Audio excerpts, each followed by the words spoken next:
আপনি খেয়ে ফেলামু, আপনার আমি খেয়ে ফেলামু, এটা আপনি দেখবেন। আমি তো সচিবদের সাথে মিটিং করছি। সচিবের লগে মিটিং গুল্লি মারেন মামা, আপনার ভাগ্নারা একজন অপমান করছে। কার এত বড় সাহস আমার ভাগ্যের অপমান করে? তুই শুধু নামটা বল, আমি তার জীবনটা হারাম করে ফেলামু। ভাইজান আপনার নামটা একটু বলেন। আমি আবার কখন আপনাকে অপমান করব? এই নাম কত, নাম কত, নাম ক। সোবান। মামা তার নাম সোহান মামা। তুই খালি ওই তার ঠিকানাটা পাঠা, আমি এখনই ফোর্স পাঠাবো। আমি তার জেল চাই না, বরবাদি চাই। গাড়ির শোরুমে জায়গায় থাকবো না, এখানে শোরুম থাকবো না। আমি গ্রামে খালেকরে ফোন দেবো, খালে কাইসা এই জায়গায় চাষ কইরা শস্য লাগাইবো, এটা আমি দেখতে চাই মামা। তোর কিন্তু গাড়ি আমি টাকা দিয়ে নিতাম, খালি একটা জিনিস প্রুভ করার জন্য গাড়িটা আমি নিতেছি। এক সপ্তাহের মধ্যে তুই টাকা পাবি, কোনো ব্যাপার না। মানুষেরটা মাইরা খাই না আমি।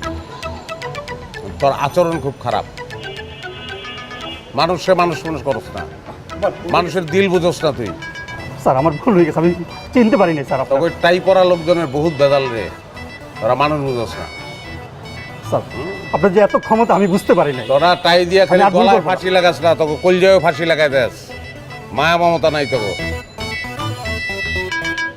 আর ভুল করবো না স্যার, হুম? আর ভুল করবো না, কি আর ভুল করবো না স্যার। হ্যাঁ। আমি প্রয়োজন চাইটা খুলে ফেলি স্যার। না কর।